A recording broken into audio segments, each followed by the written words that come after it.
saw the message that I sent him.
Hello, and welcome back to Crafty Keela. We have an after show, the likes of which we've never seen.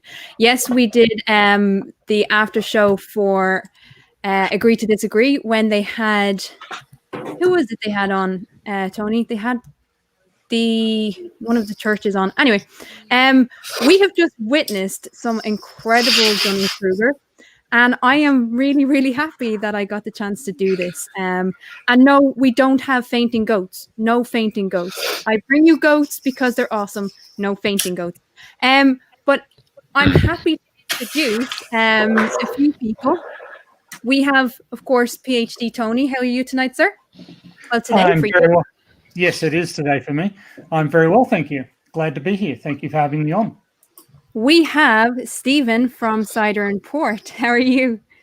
I'm pretty good. I'm pretty sure I've lost a few brain cells from having listened to Dr. What's-His-Face, but other than that, I'm pretty good. I mean, look, I say that. I didn't just debate him for the last 2 hours, so Leo, I don't know how you feel.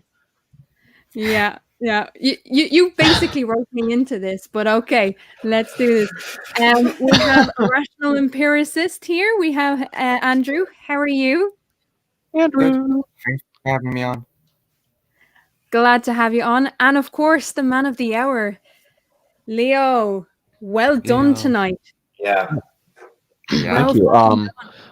By the way, I wanted to say really quick to Stephen, don't call him a doctor. The place that he got his PhD is unaccredited. I don't know if it's like a full-on diploma mill, but it is unaccredited. So that's why I just called him Robert. I didn't call him doctor because I'm not gonna do that. I think after about the first 15 minutes of that debate, it was just me pretty much bullying him the entire time would be the best way I can describe it. Honestly, I mean, the only thing he really hung me up on was, and it was because he was pronouncing it weird, the Sagnac effect, which actually corroborates relativity because it states that when you put something in motion, you get different clocks work in different ways. And so if you have a beam of light that goes on 2 different paths and hits this spinning thing, you're going to measure that beam of light hitting it at 2 different times. Oh, well, the speed of light is different in different directions. No, dumb fuck. It just corroborates relativity. That's why we call it relativity. But he kept calling it the Sagnac effect or something like that. And I'm like, what the fuck is the Sagnac effect? And then I was like, oh.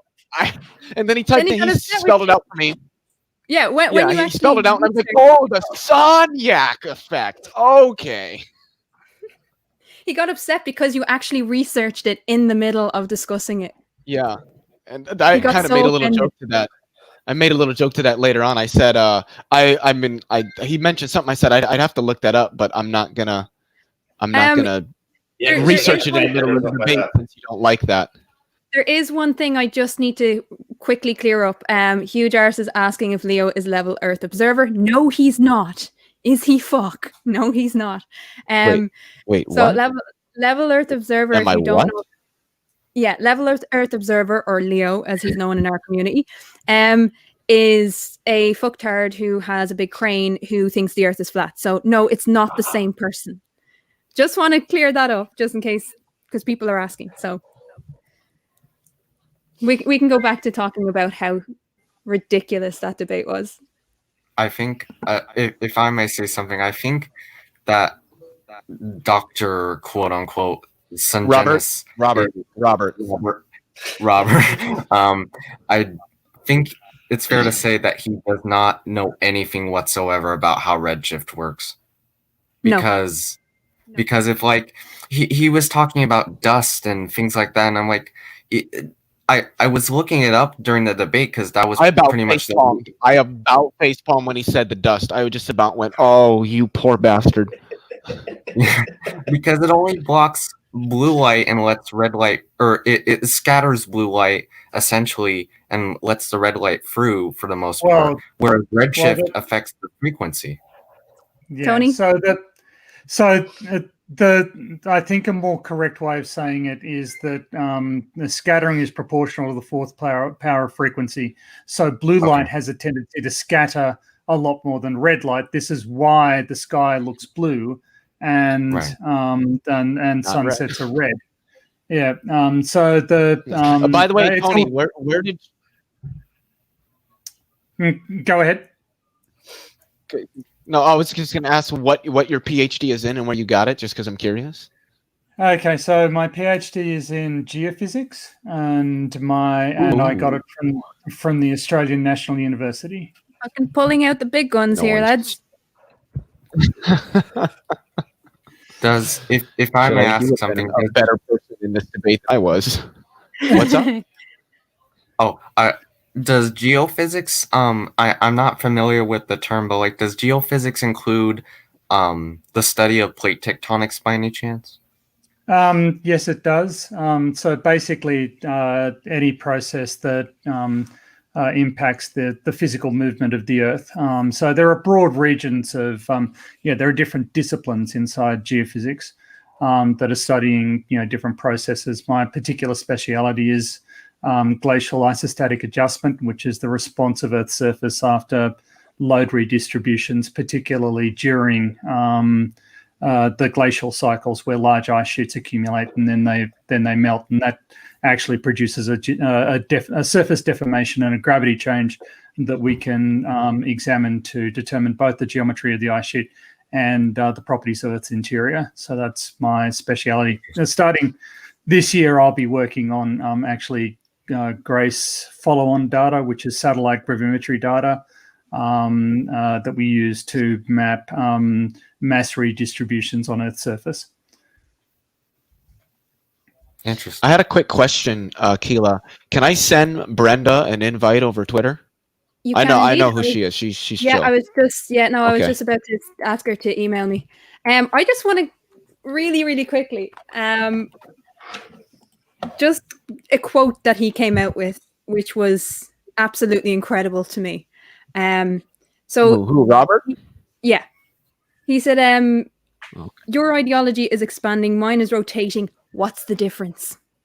Yeah, and no, he said, and that's when I was like, wait, are you telling me that you don't think there's a difference between? And I was being a little bit more simplistic because you wouldn't describe the expansion. Well, the expansion of the universe is linear in some sense, that it's not like doing this and stuff, but it's because of how we view what space-time is. It's not really correct to say it's a linear momentum, but to draw the difference, I said, wait, you think that there's no difference between linear momentum and angular? I honestly don't think he knew what either of those terms meant when I said them. I really don't. Well, sorry, go on. I was just gonna say, I think that's why altogether it's probably best to say expansion of space. Nothing's really moving in the usual sense. I think that just avoids the problem altogether. But go ahead. Yeah, that's why I say expansion of space-time. Yeah. I mean, you can say that. You need to be a little bit careful because obviously on local scales, the expansion of space-time is a small effect. We can treat space-time as if it isn't expanding for localized effects. It breaks down over larger length scales. But the key thing is that so if you're claiming that the Earth is stationary at the center of the universe and that the sun is rotating around it, well, obviously you've just thrown out gravitational attraction.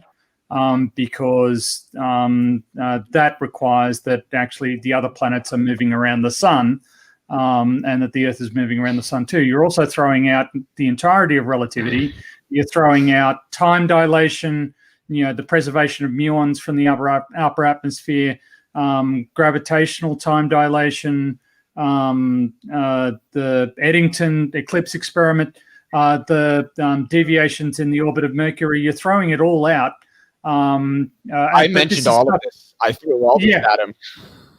Right, and what's your justification for doing that? What do you not, I don't like observed reality, therefore observed reality doesn't exist. Is that where we are here?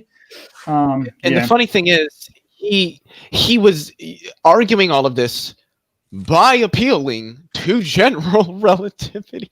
And then he kept talking about the equivalence principle, because there's one for special relativity and one for general relativity. And special relativity, and I drew a very intuitive example of, if you can imagine a car, if you're standing next to a pole that's obviously not moving, and a car goes by you at 60 miles an hour, that mathematically speaking, there's no difference than the pole being stationary and the car going past the pole at 60 miles an hour, or the car being stationary and the pole moving past the car at 60 miles an hour. Mathematically, there's no difference whatsoever. That's why we call it relativity. There's no preferred inertial frame of reference. The problem is, that doesn't actually mean that the pole could be moving. It's about how you're measuring it. Like, so if you're in the car, relative to you, the car is actually stationary, and everything around you is whizzing by at 60 miles an hour. Now, we obviously know that's not literally what's happening, and I use that as an explanation of what Einstein said what Einstein meant when he said you could put the Earth at the center of the universe and have everything move around it and get the same mathematical results as if the Earth was actually moving.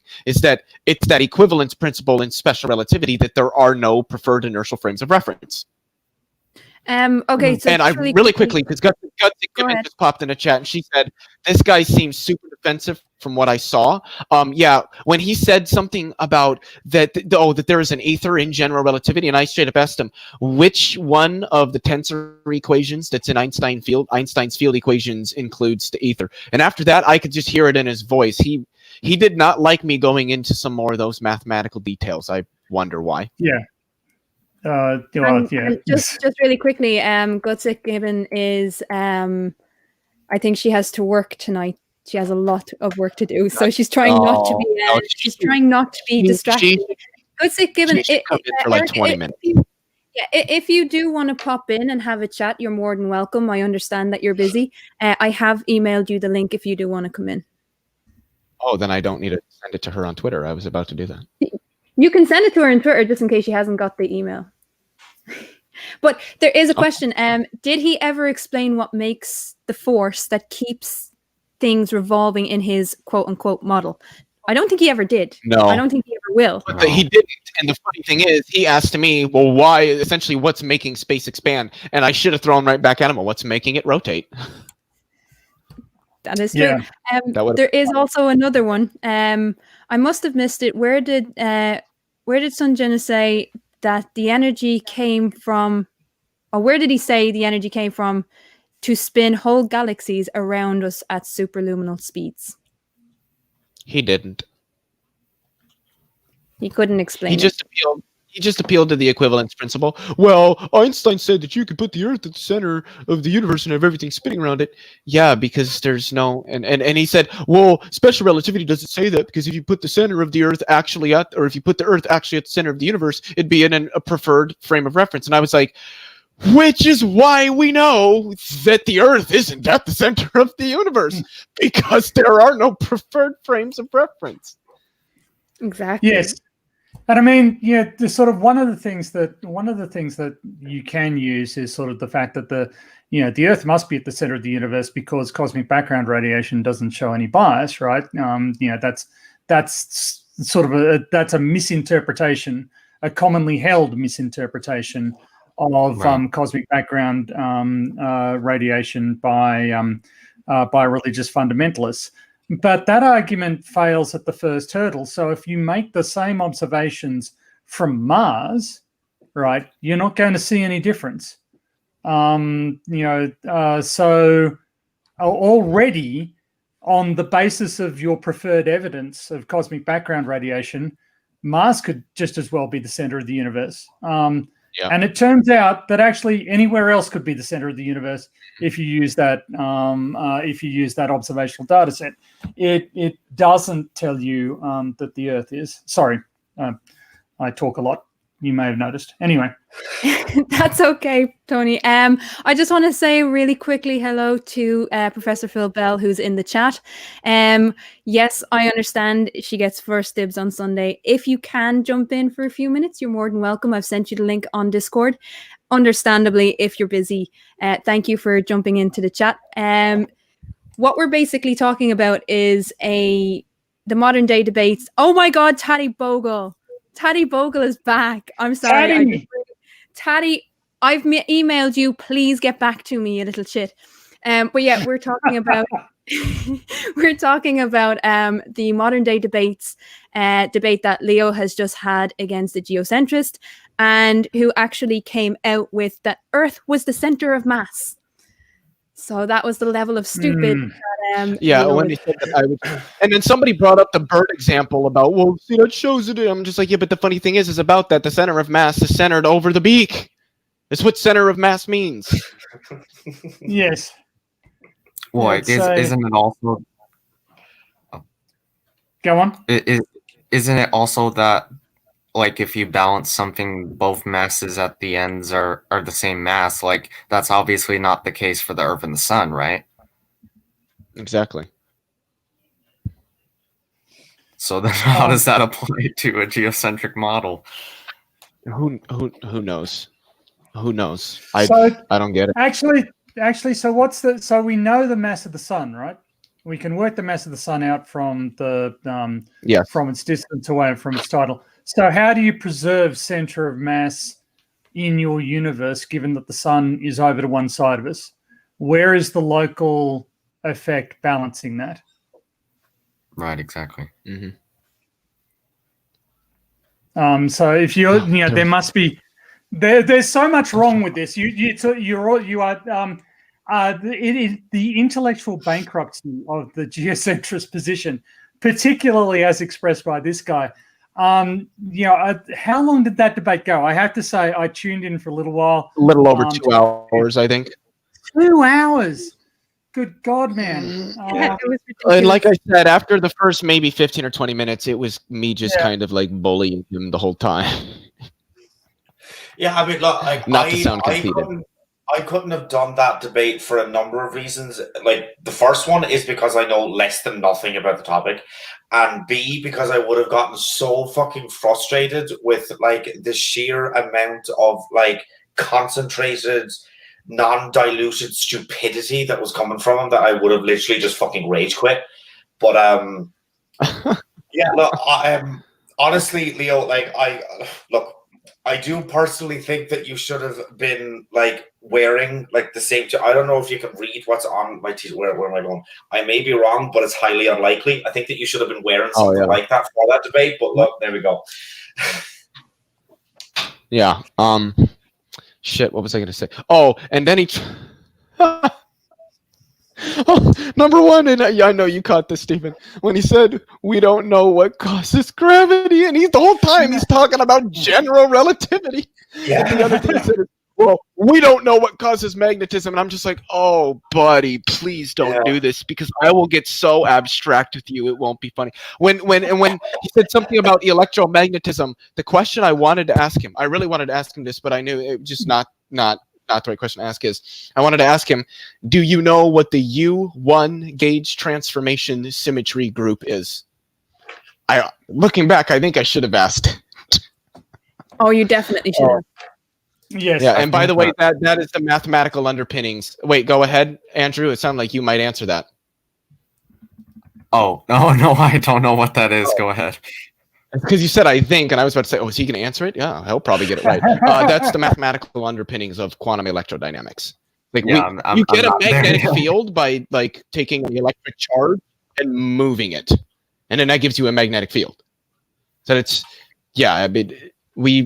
and he kept going on about how, oh, well, special relativity wasn't developed to help with electromagnetism, when that's literally the reason why we Maxwell derived his equations, and Brenda's backstage, I believe, and we tried to make this work, and we're just like, well, hold on here, no, there's something going on. These effects are not right. We can't preserve the constancy of the speed of light. We can't do any of this. Like, it's all falling apart. What is wrong here? Well, Hendrik Lorentz came along and he said, well, imagine if you will. He pulled a Ben Shapiro. He was like, well, hypothetically, if you started to move really fast and you got shorter and your time slowed down, that might do something there. See, I think we should try that. And so they did it, and they're like, well, I'll be goddamn, this works. But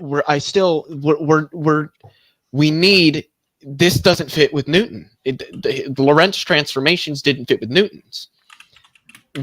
What's wrong here? Why are we struggling to explain this? And then Einstein comes along and says, well, what if space and time weren't these fixed, immutable, abstract things, but like actual physical dimensions? And then Hermann Minkowski popped in and said, yeah, but what if they were also put together? Here's a mathematical description for that. And that's what we call a Minkowski space, which forms the basis of special relativity. And we took electromagnetism, put it in that, so to speak, boom, worked just fine. I do want to make a point here, and it's a slight clarification, because actually there was a guy called Voldemar Voigt who Voldemort? I do know the Voigt name. Voldemar Voigt, Woldemar Voigt, Voigt, and he actually developed transformations that had time dilation, and they also had the X length becoming infinitely small compared to the lateral dimensions of the object. But he was out by a scaling factor of the Lorentz factor. He was out by one factor. But he was something like 20 years ahead of Lorentz. So he was the person who actually introduced the Lorentz factor, introduced time dilation. His value for time dilation was too large, and he didn't actually have length contraction. Basically, he had infinite width extension because he was out by that factor. But he often gets overlooked in the discussions. But he was a bit of a player too. And if Lorentz is on record as saying, well, if I'd known about this paper, I would have used those because they would have worked perfectly well based on the evidence we had at the time. It wasn't until the time dilation results came in that they were able to say, well, actually, Voigt is definitely wrong.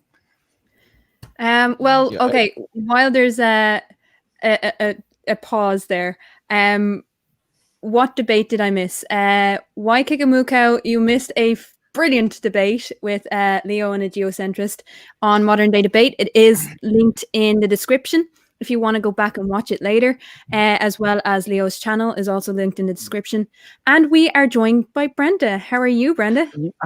Good evening. I came in because one of my favorite flat Earth crushers is PhD Tony. I know. Oh, yeah, hi. He's fantastic. Yeah, I love him. I like Leo's. He's okay. So now we get to fangirl over Tony. I'm lukewarm. Oh, Leo, I found a website. Apparently, Crafty knows about it too. Clive Wells. Have you heard of him? Dr. Clive Wells is always in my chat, except for the fact that it's 3:00 in the morning at the moment where we are. And he is, Leo, if you do get a chance to join the server on Discord, he is in the server on Discord, so you can actually get to talk to him. I don't know who Clive Wells is. Well, here's the title of a video that will make you squeal like a little girl. It's called "The Derivation of Atmospheric Pressure from First Principles and the General Theory of Relativity." And it's just a piece of paper and a pen. Is the entire video. He's brilliant. He really is brilliant. About right. I thought that was funny. I was making a joke. Yeah. Well, he's also got a paper about the Rayleigh criterion. He's a reader in physics at Cambridge University.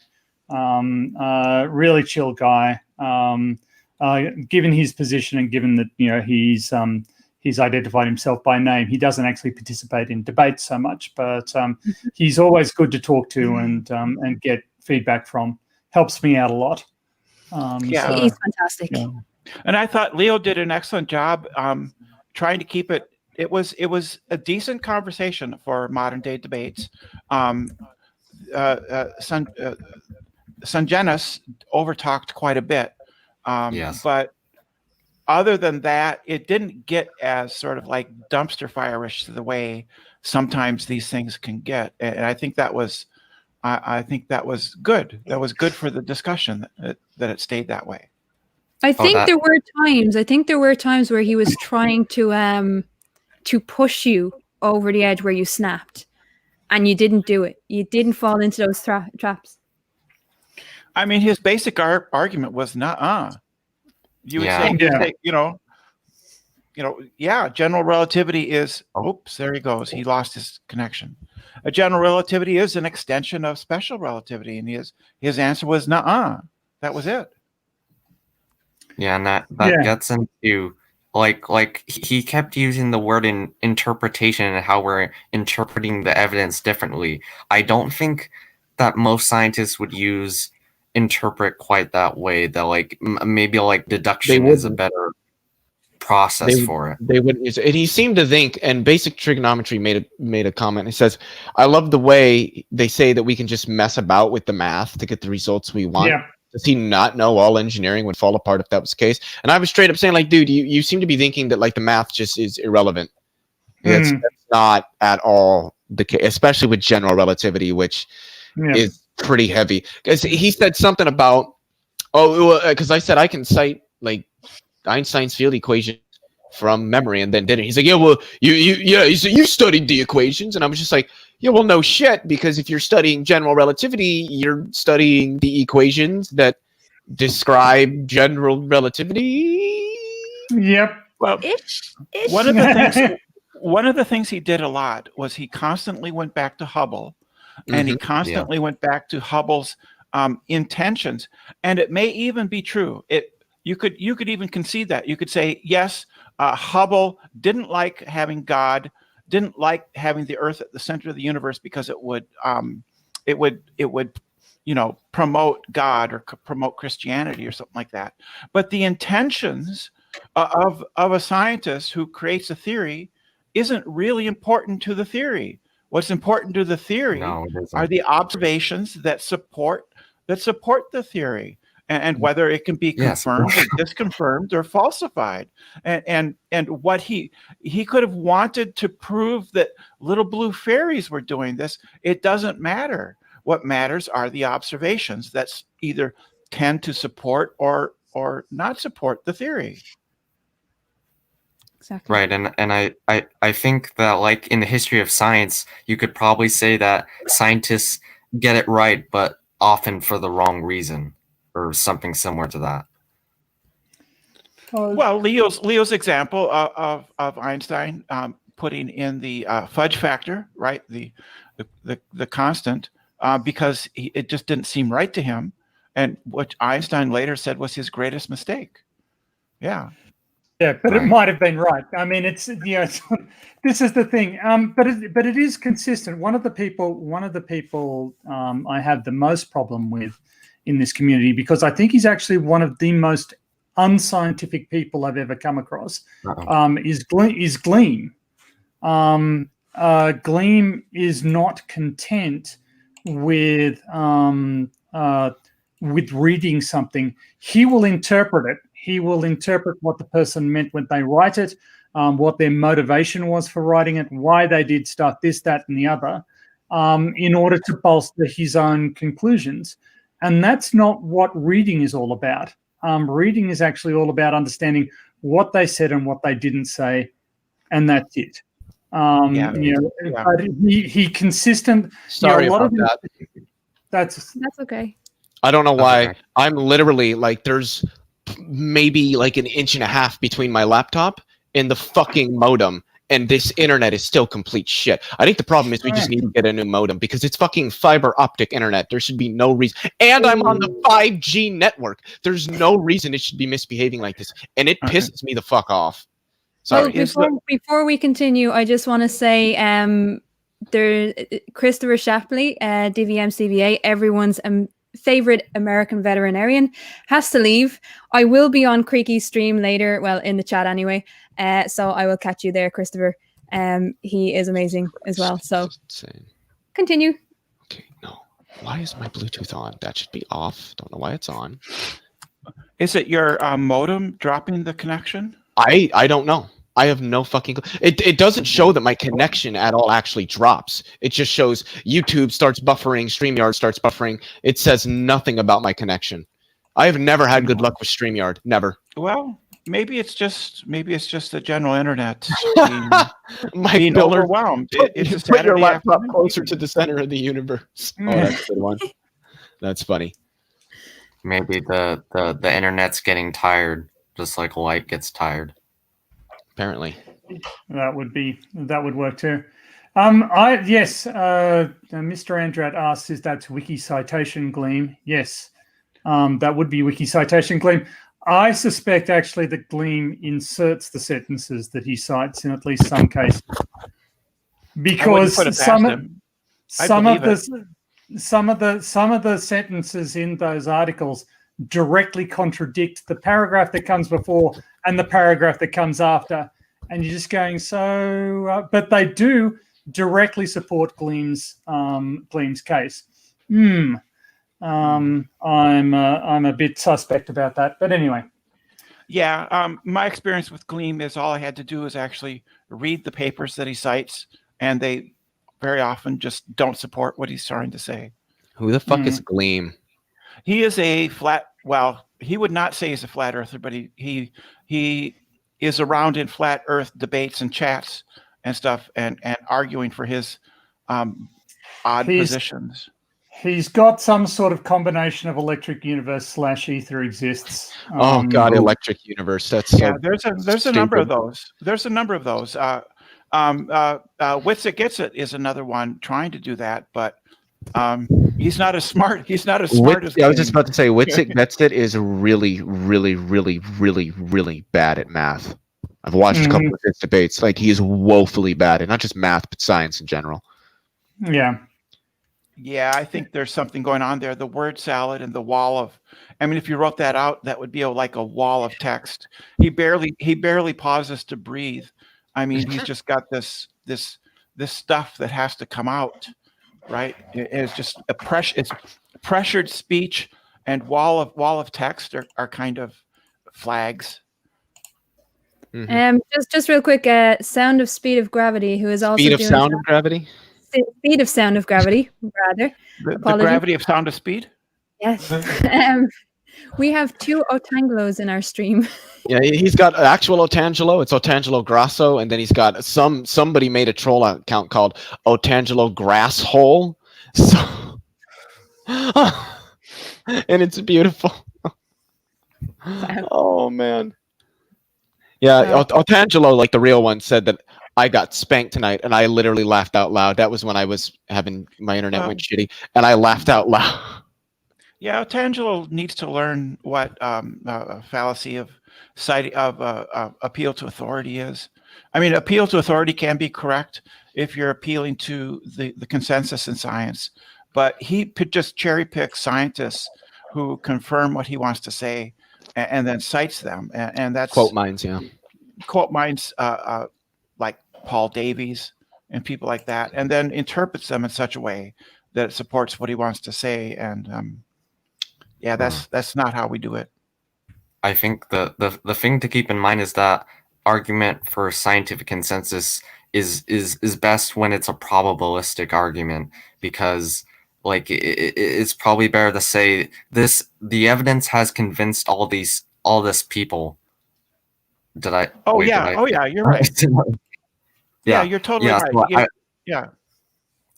Oh, go ahead.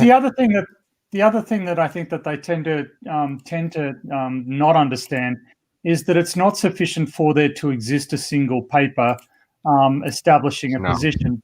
Paper must have a citation record, must be in a creditable journal, and must not have been refuted or destroyed in a comment reply cycle. Just because it makes it past peer review in no sense suggests that it's that everybody on the world has to accept that its contents are true. That's nonsense. Yeah, it I could- wanted to ask Steven really quickly, were you laughing at the same comment I was, the one by CRISPR? Yeah. It's on here. It's so true. yeah. He's in, if you know Speed of Sound and Gravity, CRISPR, which I'm pretty sure you do, Altangelo is in his side chat right now if you want to, if you're feeling froggy. Yeah, the thing with appeal to expert authority is it is valid, but you can be misled by appealing to. You could accidentally appeal to a minority position, and journals will publish papers that express different positions on whatever controversial subject is in that field, and there can be multiple positions, and the community might not have focused onto a consensus, right? And so you could easily be mistaken as citing a minority position that, while technically science would lower the probability of it being true. Right, and if you say X is true because Y person said so, that's fallacious. Whereas if you say X is true according to this person because this or Z or something like that, then that's a better argument. Like I don't think it's the best argument because, again, evidence should always be the optimal criterion. Yeah, but like it's still better than some people put it.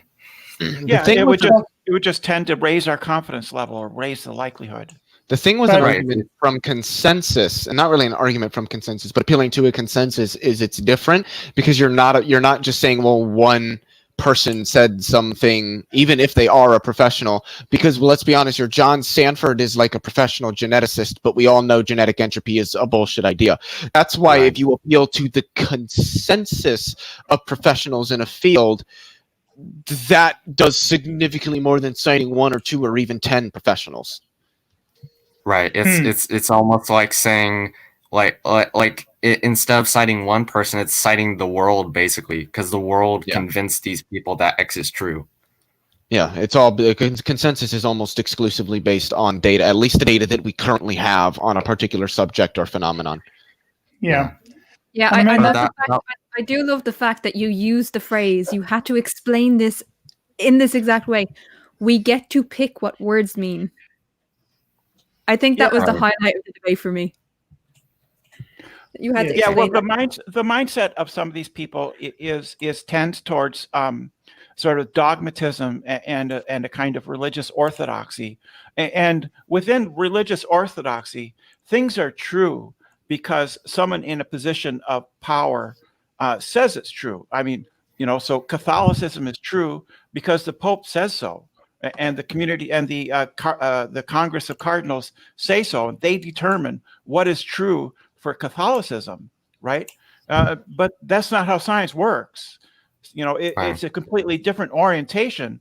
Things in science are true because nature says so, right? Right. It's almost a mix of the two in a sense, because it like leaning towards evidence, of course, but like science is authoritative in the sense that this is what is true. This is not what is true, at least in terms of a great likelihood. But like it also says that this may not be true. I mean, like if you just base it off of observation alone, you're not going to figure out anything because people will disagree with each other. So at some point, like I feel like you have to include authority at some point, right? Oh, in science? Yeah, like at least in some level, because if you don't say this is true, we're gonna build off of this, then you can't really do any further science, at least in terms of like if you said Einstein is wrong, we're gonna throw it out because he may or may not be true. That's kind of not very practical. We have sorry, go ahead, Tony. Well, it's absolutely not the way that science works. It's like the anti-Newtonian argument that often gets thrown out. And as you pointed out during the debate, during what little of the debate I saw, if Newton had been aware of his own errors, he would have tried to remedy them. He just didn't have the observational capacity to detect those errors, and that didn't become available until much, much later. So, it's not the case that we consider our theory ever complete, because we're always refining and expanding our capacity to observe, to try and test how complete is our understanding. Are there any holes in it? How might we improve our ability to model reality? This is what science is all about, and it's an ongoing journey. And just because there was some problem, we discover that there's some inconsistency or some problem, as between quantum, the standard model and general relativity at the moment, they're not reconcilable at the moment. That doesn't mean that either theory gets thrown out. It means that we search for a solution. Until we find a solution, we've got a problem, and that's okay. We will always have problems. Science is never going to be finished, just like history. History does not end. Science does not end. It's not. It will never be done. Is what I guess I'm struggling to say. And it comes back to what Leo was constantly saying in the debate. Science is not out to prove anything. Yeah, he kept talking about prove. And I'm just like, dude, I said it probably literally 15 times. Science doesn't prove things. We make observations and we form models. But it's a way of understanding observations in our own way, in our own phrasing. That's all it is. It's not about proving or disproving. It's just about a way of understanding the world and the universe around us. I think at some point, go ahead. No, go ahead. Oh, I think at some point, Leo, he's not here, but like, I think at some point when Leo was... My headset is still on. Oh, okay. Sorry. I think at some point, Leo, when you kept telling him that, he said, then why are we bothering asking about it? Like, so we can learn? Yes, exactly. Like he said, if you can't prove something, then why bother about it, or something along those lines. Well, like, that's not how science works. That's very common though among religiously oriented people is needing certainty and being uncomfortable with degrees of probability or uncertainty. They're very uncomfortable with that. We do have a question there from Waikikamuko, which I love that name. What is the stupid rating out of 10 in the debate? 9. I don't. Okay, sorry. I obviously way went over. Probably a better way to put it would be. Yeah, go on. Oh, probably a better way to put it would be, what's the level of dishonesty out of 10? Because that was, go read my book. He also kept telling me, stop interrupting me, and I did several times, I should say, but he would just like straight talk over me like I wasn't saying something, and I'm the kind of person, I'm just going to keep saying what I'm saying until I'm done. Sorry. I have to say, there was someone else that was in the live chat of the debate, and it's a little bit childish, but we just kept like swapping Darth Dawkins quotes just back at each other. It was very funny. It was very entertaining. But it was just I don't know what else to do. Sorry? There was not much else to do at that point. Well, no. To do at what point? What? Huh? Because I mean, there was just a lot of stupid coming out from him, and you were trying your best, and it was, trying to dissect every single stupid point that he was making was just going to take too long. So we just decided to have a little bit of crack and just, quote Darth Dawkins back. And yeah, it was fun. If I may mention one more stupid thing he said, didn't at one point he was asked about what the Big Bang Theory says or something like that, and he mentioned the primeval atom. Is that correct? Cosmic egg was the term. Right, the cosmic egg. Sorry, Lemaitre. I can't pronounce his name. I'm just gonna say, Lemaitre. His I guess speculation perhaps of the cosmic egg is is not really tied to the modern Big Bang theory. He may have talked about that at the time, but that's not at all relevant to what the Big Bang theory actually says and what it says about the expansion of the universe, etc. Yeah, and I had pointed that out, that we don't really even call it the Big Bang model anymore. We have the lambda CDM model. Right. Yeah. Well, the term Big Bang was Fred Hoyle's attempt to try and discredit it, right? Backfired. Yeah. Yeah. I prefer the everywhere stretch from Well, minute there's physics. somebody that some people that are that don't agree with the Big Bang, and they feel that there's really big problems with it, and they're not trivial people. They're physicists, might be in a minority. I don't know if you're familiar with any of those. I am not. And I'm not saying they're out there, but I am not familiar, nor have I ever heard of a professional cosmologist or astrophysicist or anybody who's relevant that denies the lambda CDM model. And like I said, I'm not saying that they're not out there. I have never met or heard of one. I couldn't name one off the top of my head. Nope, don't know. Well, I get these I Science think- Direct emails and stuff, and it will give you a title of some physicist or mathematician who has a theory and stuff. And those things like that occasionally pop up. Mm-hmm. Are you talking about the debate over cosmic inflation?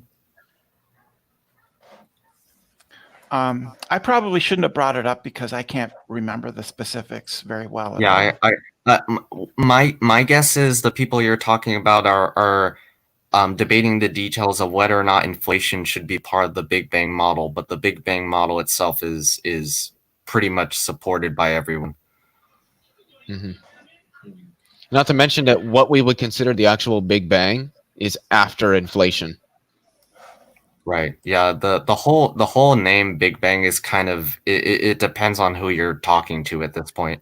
They know what they mean, but like it's is it the singularity, quote unquote? Is it the hot dense state?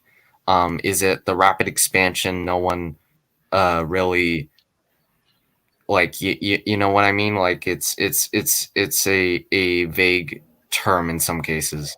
In colloquial cases, yes. In the technical instances, it's not Big Bang to like a professional or somebody who understands cosmology at least a more technical level is going to know that from the actual Big Bang would be from about, I want to say about 10 to the negative 30 seconds, maybe 10 to the negative 33rd. It depends on who you ask. To about 1 second after the Big Bang, so to speak. I don't know how you can be after the event itself. Don't ask. I don't know how that works. Maybe it works the same way how Jesus was born before Christ. Something like that. I don't know. But there's a time period, and that refers to the expansion that was occurring after the inflationary epoch had occurred, where the electroweak force split from supergravity, then split into electromagnetism and weak interaction, strong interaction split. Did it go leptons to hadrons to photons, or hadrons to leptons? Wait, no, it had to have gone. Did it get? I can't remember. I think the lepton era was 1 to 10 seconds, so that would be after the hadron era. All I know is it's leptogenesis is the word. Let me look here. Right. Oh, yeah, I guess to be more specific, I guess to be more specific, I probably should have said with the term after the Big Bang is the contentious part. No one disagrees about the Big Bang state, but like what some people call after the Big Bang might be after inflation. If inflation went back forever into the past, that's some speculative ideas there. The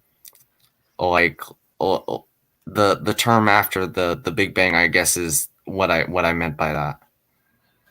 Yeah, it goes. I think technically, I'm not going to mention the Planck epoch because we don't actually know if that's a thing or not, because we can't look back that far. Which is the only reason why there are still some people up in arms about inflation, is because despite the fact that it explains numerous aspects of how our physical reality looks today and fits very, very well with the math without any other modifications than adding it in, we haven't actually gone back that far. Oops, there he goes. I was going to say Leo is What? frozen out there. What's going on? Am I froze? I don't look froze. I'm not froze on my screen. You You're were okay there now. just for a Oh. sec. Like I said, this is fucking stupid. You briefly accelerated to near light speed. So it goes inflationary epic, electroweak epic, quark epic, hadron epic, lepton epic, which would be number 6, and then photon epic is number 7. I think one of the best comments in Modern Day Debates chat was when the stream started freezing. Obviously, we made jokes. And one of the best ones, well, it wasn't really a joke. You just broke the internet with your brain. That's what happened. So when are you going to go to school, Leo? I don't know if I will. I don't like problem sets. And if I go to school, I will be going for physics. And I don't want to spend 4 hours every night working on problem sets. You want to teach me without problem sets or without 4 fucking hours worth of them? Great. But other than that, nope, sorry. No interest. That education, the education that you already have, given yourself, I suppose. Yeah. You know, put it to good use. Well, I'd love to. I don't want to spend 4 hours every fucking night of my life doing problem sets. That's not, nope. Okay.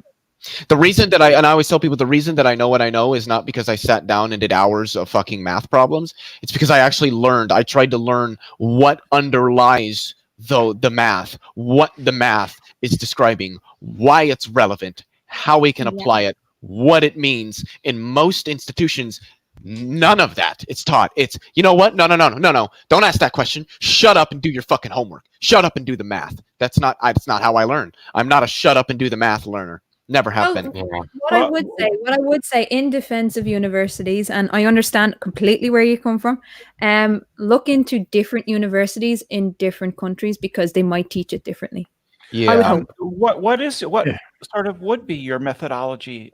Was it just whatever caught your interest, or did you have like a planned sort of a curricula planned for yourself, by yourself? Definitely the former.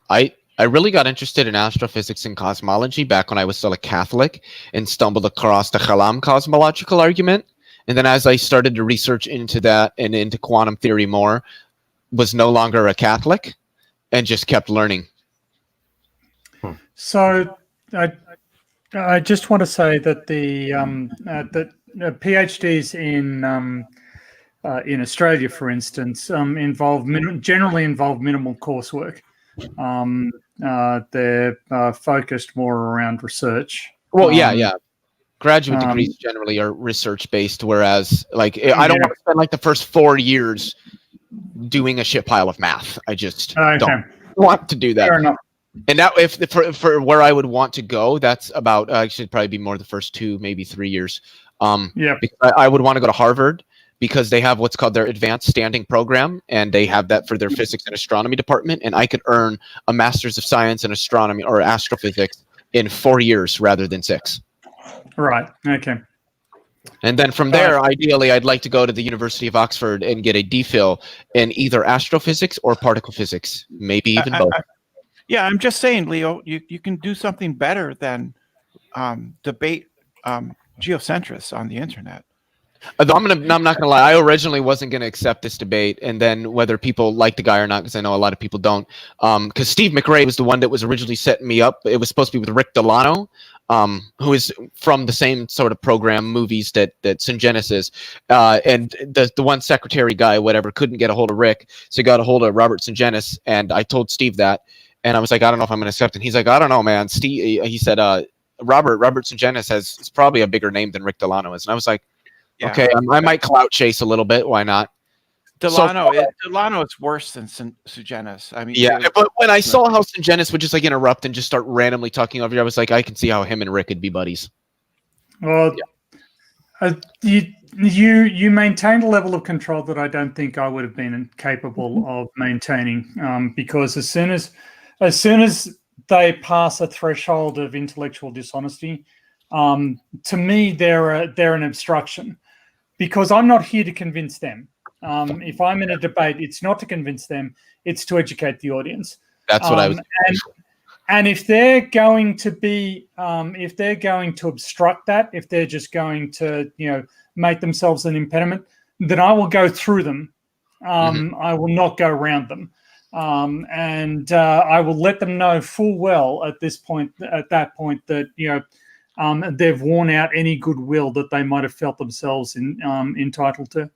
And I was sort of getting to that point, but the main reason is I have a lot of respect for James, and I know the MDD can have quite a few dumpster fires. I wouldn't classify tonight as a dumpster fire, and if it was, it wasn't on my part. I would agree. Maybe a little bit more passionate, but I don't think it was a dumpster fire. No, I try to avoid that on modern day debate, just so that, like, especially if I'm in a debate, people can say, "Oh, well, this guy's debating, and there's not really dumpster fires when he debates," because I don't want to be known for being involved in dumpster fires. I've been in them.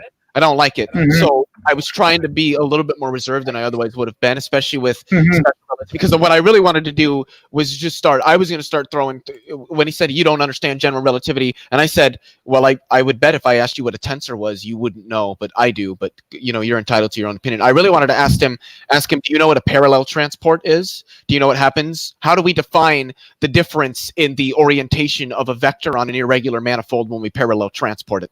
That's what I wanted. That's what I really wanted to ask him. And PhD Tony might know this. I don't know how much about general relativity and like differential geometry but it'd be a Christoffel symbol is what it's called. Yeah. And then you input those into the metric tensor so that you can define the curvature of that manifold. Yeah. So I come from a mathematical background, so I learned differential geometry, but I did know undergraduate physics. So, but I have done some reading up in recent years on relativity. I know exactly what Christoffel symbols are, and the way the metric tensor describes the curvature, and of course the tensors being the they're descriptions of the coordinate transforms between various. I just want to say really quickly, you're not alone. It's hard when people say, so what really is a tensor? And I'm just like, because tensors are a bit abstract, and it's hard to intuitively define what something that abstract is. Yeah. And like I say, I'm a geophysicist, not a cosmologist, not a relativist. And so I'm a bit... So I get a bit sketchy. I know some of this stuff, but... I can't claim to have the expertise of even a solid undergraduate physicist. Well, and I don't even have that understanding. Just real quick, Professor Phil Bell, who's back in the chat, says, have all the philosophical discussions one likes about heliocentric and geocentric models, sun synchronous and geostationary satellites that rely on precision of Earth rotation is the elephant in the room. Yep. Yeah. And what was that claim that you made? I'm sorry, go ahead. But while I have the minute, I am going to link really quickly Speed of Sound of Gravity's live stream in the chat, because I will be finishing up in about 10-15 minutes. Oh, that works out pretty good. Yeah. Because at the moment, it's like nearly 3:30 here. So I don't want to take away from Speed, because his streams are fantastic. So if people want to continue this debate, go to the link that I'm posting in the chat. And I will be over there probably when this stream ends. So Leo, about this, or anybody about this, you mentioned geosynchronous, or your on your cell phone, the GPS, and he mentions that he cited somebody that agrees with him that worked on GPS satellites. What is that about? He had mentioned that they had to make some assumption of some Sagnac effect, which is actually a corroboration of relativity when a light beam is being received by, I think, a rotating detector. Since the detector is moving, the clocks are not like in sync or something like that, and the light beams are received at different times or something like that. They're trying to argue that the speed of light is different in different directions, even though you can take this apparatus and orient it however you wanted, and the results would be the same.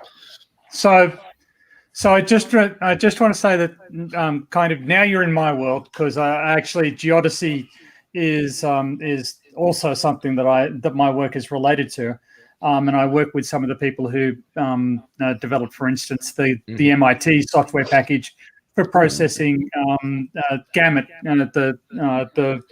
I work with a couple of those guys who developed that software for analyzing GPS signals.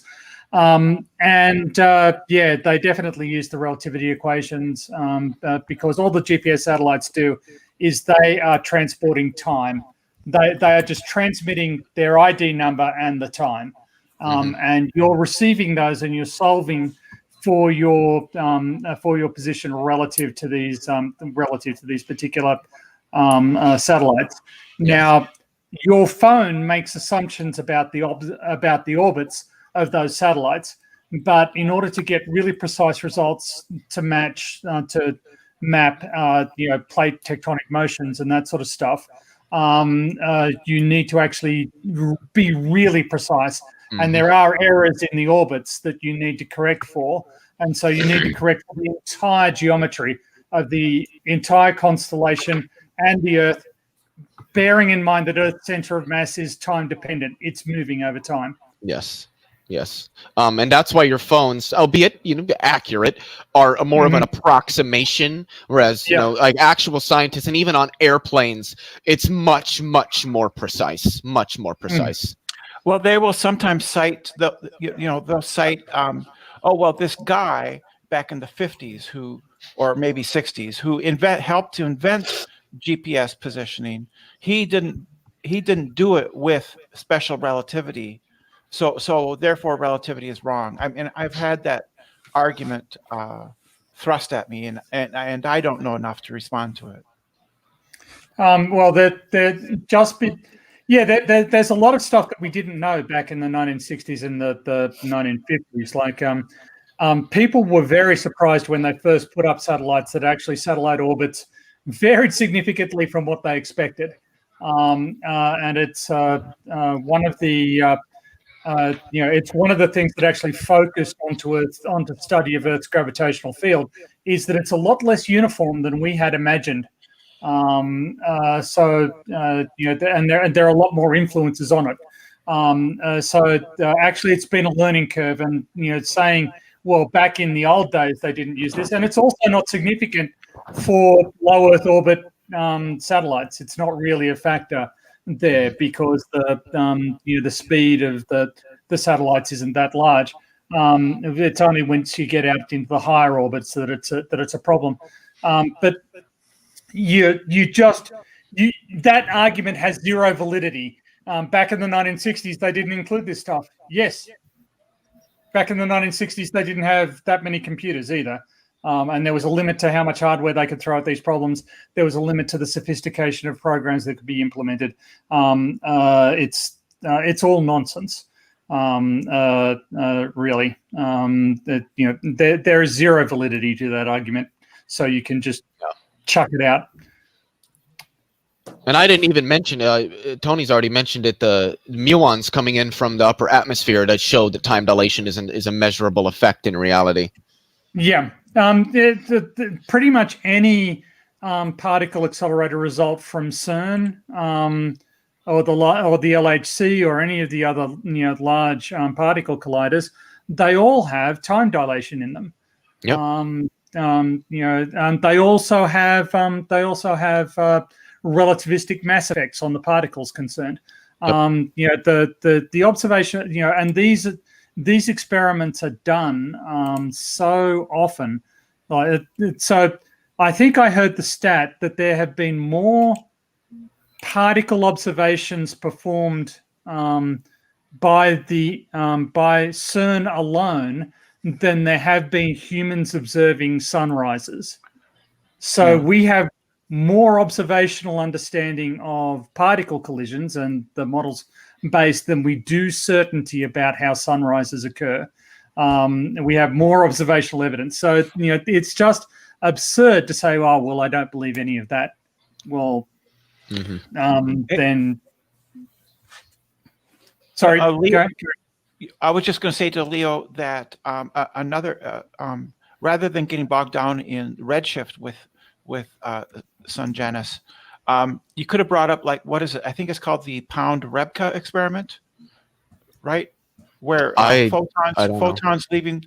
photons leaving the Earth are redshifted gravitationally by the Earth's Yeah, gravitational I actually field. did mention something like that. So because photons necessarily travel at c, at least in vacuum, and technically speaking, they still travel c when moving through a medium, their trajectory changes. Their I guess you could say momentum doesn't, because all of their energy is pent up in their momentum since they have no mass, and that's why they travel at that speed. And so instead of slowing down when they're climbing out of a gravitational well, their frequency just elongates. That's how they lose energy to, and this is how we know that that the conservation of energy is actually violated, and I put that in quotes because it's a little bit more technical, but the law of conservation of energy or momentum is violated in general relativity, mainly because time translation symmetry doesn't hold. And if you know Noether's theorem, for all observed symmetries in nature, there must be some corresponding conserved quantity. If you don't have a symmetry, you don't have the conserved quantity, then that's what happens in general relativity. Well, I'm going to leave it there. I'm going to thank everybody for coming on, because I realize it is getting late for. Yeah, I'm delighted. I feel kind of stupid being here with all of you, but I love this. This is why I set up the channel, so that I could learn, other people can learn, and we could just have a bit of fun while we're having these discussions. Just really quickly, again, the after show. If you want to continue this discussion, there is Speed of Sound of Gravity. Come on over. Yeah, the link is in the description, as is the link for everyone that was on. Brenda and Andrew, if you want to send me links to your channels, I will put them in the description. Everyone else's channel is linked in the description below. Thank you guys for coming. In terms of modern day debates, I will be on later this month. We are going to, so anyone that looks out for Agree to Disagree, you've seen me already debate this issue, but I will be debating the issue of abortion, access to abortion. So you've already seen me do this. You know that I can do it. And there might be a few more things coming up. You're going up against Tom Jump. Bring it. Are you? I don't know. I have no idea. I think you might be. Is Tom Jump pro-lifer? Yeah, he is. Anti-choicer. Really? Oh yeah, anti-choicer. Anti-choicer. So yeah, I'll be doing that later this month. And what else have I got coming up? And then I'll let everyone else have a little blurb of what you're doing. I will be on Roxy Lowry's channel in the next couple of weeks. And what else am I doing? Oh, I've a new Challenging Conspiracies video coming out in 2 weeks, and I've my first video on the social contract coming out on Thursday. So keep an eye out for that. And with Tattie-bogle back, we might be doing a live stream very, very soon together, because I want him back. So other than that, Tony, what have you got going on your channel? You have the Beardsman coming up in a few hours. Yes, I do. So tonight we're on J.L. Warren's channel, and I'm working on an explanation of why relative density doesn't explain anything. It got a bit more complicated. I've decided to explain how gravimeters are constructed, or at least one style of gravimeter anyway, and how relative density doesn't explain anything. Anyway, that's my plan. Cider and Port, what's going on over on that channel, Stephen? Yeah, so I kind of knowing that this part was coming up, and kind of after realizing that I hadn't actually scheduled any of them during the live stream, I kind of set up the next 5 videos that I'm going to be doing. So yeah, if you head over to my channel, you'll kind of see them. There's a good bit of variety. We're going to have some laughs, some fun. I'm going to have a bit of a rant, which I love doing. So, yeah, I thought that I was going to be having a debate that was going to be coming up on my channel, but apparently the guy that I was supposed to be almost debating, he was under the impression that if he came onto my channel, that everybody that is subscribed to me or that is in the comments would be coming into the room and would all shout at him. and would not listen to me when I told him that would not be happening. So Sounds yeah, like a that little was bitch. oh yeah. So I was a little bit upset about that, but there you go. That's all I have coming up. Leo, what's going on in your world? I don't know. I might make a video on why I'm a socialist at some point. The level of content I've been making has gone down. I have a lot of content to make. The problem is I don't have a tablet to sync with my MacBook so that I can do doodles and stuff, because I don't want to be just a talking head when I do some of the explaining things in science, especially quantum mechanics, because I can't draw little doodles and stuff to give people intuitive views of what things mean. So hopefully I can get this stupid dumb fucking $600 check that should have been $10,000 by this time at some point soon, so that I can buy a iPad mini so that I can actually make a lot more of the content that I'd like to make. Or just shill me until I hit 500 subscribers, and then I can set up a Patreon and then charge you all money that I can then use. You don't have to wait until you have 500 subs. You do realize I want to, because like making $13 a month is not really. Just really quickly, I did send you a message on Discord. I know you don't use Discord often, but one of the and I've spoken about this on my channel before and a few other channels. One of the things that's in development at the moment is a show called Ion Society, where we're going to look at different issues in society and why they're issues, not just the fact that they're issues. But I have got an introduction video for everybody to get the context of why it's an issue. And then we're going to have a live stream afterwards with people talking on it. So I will send you more information on that if you do want to come up every so often. Sounds good.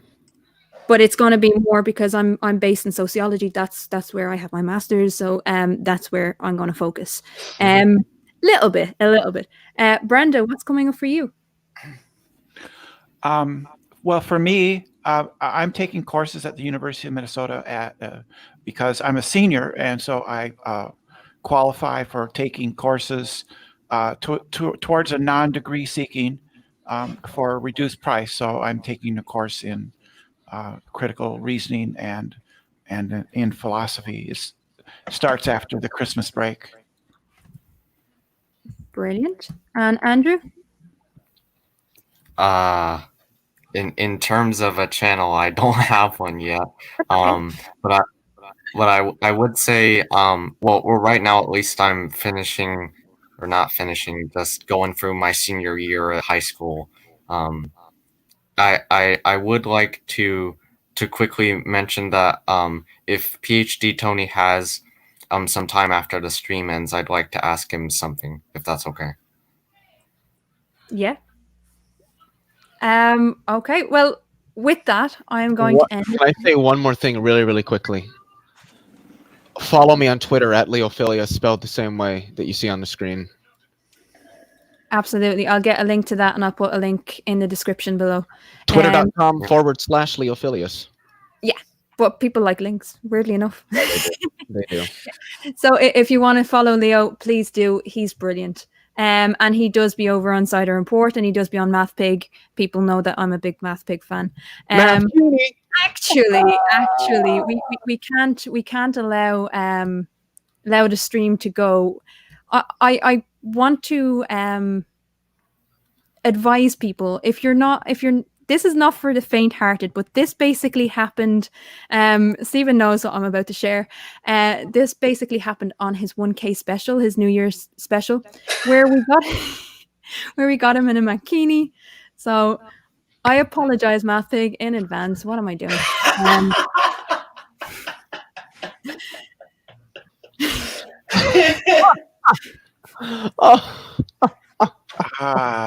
Yeah. We do love you. We do love you. Oh my God. But I did have to share that. I'm sorry. I just, yeah. He's going to kill me for doing that. But he is going to kill you for it. Yeah, he is. Yeah. Demonetized. I'm Fuck not it. monetized yet. I'm Fuck, not monetized yeah, yet. fuck YouTube anyway. So that'll probably get you demonetized too. Yeah, I'm not monetized yet anyway. So with that, I'm going to leave you with the intro, which is now my outro as well. I don't care. Enjoy the goats.